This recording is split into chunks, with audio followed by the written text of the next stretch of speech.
அண்ணாமலை இப்படி ஒரு reverse gear போடுறாரா? இதனால தமிழக பாஜக தலைமை அதிமுகவுல வெடிக்க போற அடுத்த பிரச்சனையே இதுதான் அப்படிங்கிற மாதிரி சொல்றாங்களா?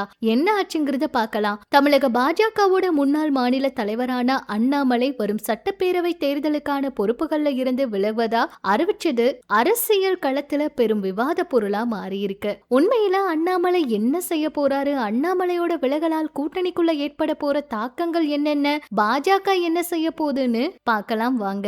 தமிழகம் முழுவதும் ஒரு காலத்துல சூறாவளி பயணம் மேற்கொண்ட அண்ணாமலையை இப்ப வெறும் 6 தொகுதிகளுக்கு மட்டும் பொறுப்பாளரா நியமிச்சிருக்காங்க. அவரை திட்டமிட்டு ஓரம் கட்டவே இந்த செயல் பண்றாங்கன்னு பார்க்கப்படுது. அண்ணாமலை அவரு அதனாலதான் இதுல இருந்து விலகி இருக்காரு அப்படிங்கிற மாதிரி தகவல் வெளியாகி இருக்கு. வர பிப்ரவரி 8ஆம் தேதி நெல்லையில நடைபெற இருக்க ஆலோசனை கூட்டத்துல அண்ணாமலையோட எதிர்கால திட்டங்கள் குறித்து விவாதிக்கப்பட இருக்கிறதா தகவல் தெரியுது. இது மாநில தலைமைக்கு ஒருவித மறைமுக நெருக்கடியை ஏற்படுத்தி இருக்கிறதாகவே கருதப்படுது. அது மட்டும் இல்லாம அவரும் தந்தையோட உடல்நிலையை காரணம் காட்டி ஒதுங்கினாலுமே இதுல அரசியல் அதிருப்தியை சுட்டி காட்டுவதாவே பார்க்கப்படுது. அண்ணாமலை தேர்தலில் போட்டியிடாம போனாலோ பிரச்சாரத்துல முழுமையா ஈடுபடாவிட்டாலோ அது பாஜக மற்றும் அதோட கூட்டணி கட்சிக்கான அதிமுகவுக்கு எத்தகைய பாதிப்பை ஏற்படுத்தும் அப்படிங்கிற கேள்வியை கேட்டுட்டு இருக்காங்க.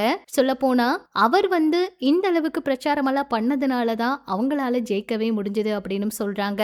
அண்ணாமலை அவருடைய இந்த மௌனமும் விலகலும் பாஜகவுக்குள்ள ஒரு புதிய அதிகார போட்டியை உருவாக்கி இருக்காம். அண்ணாமலை அவர் மறுபடியும் தேர்தல் களத்துக்கு வருவாரா அல்லது புதிய அரசியல் பாதையை நோக்கி தன்னோட ஆதரவாளர்களை வழிநடத்துவாரா அப்படிங்கறத வரும் நாட்கள்ல தான் அவர் எடுக்க போற முடிவுல தான் அடங்கி இருக்கு. பொறுத்திருந்து பார்க்கலாம்.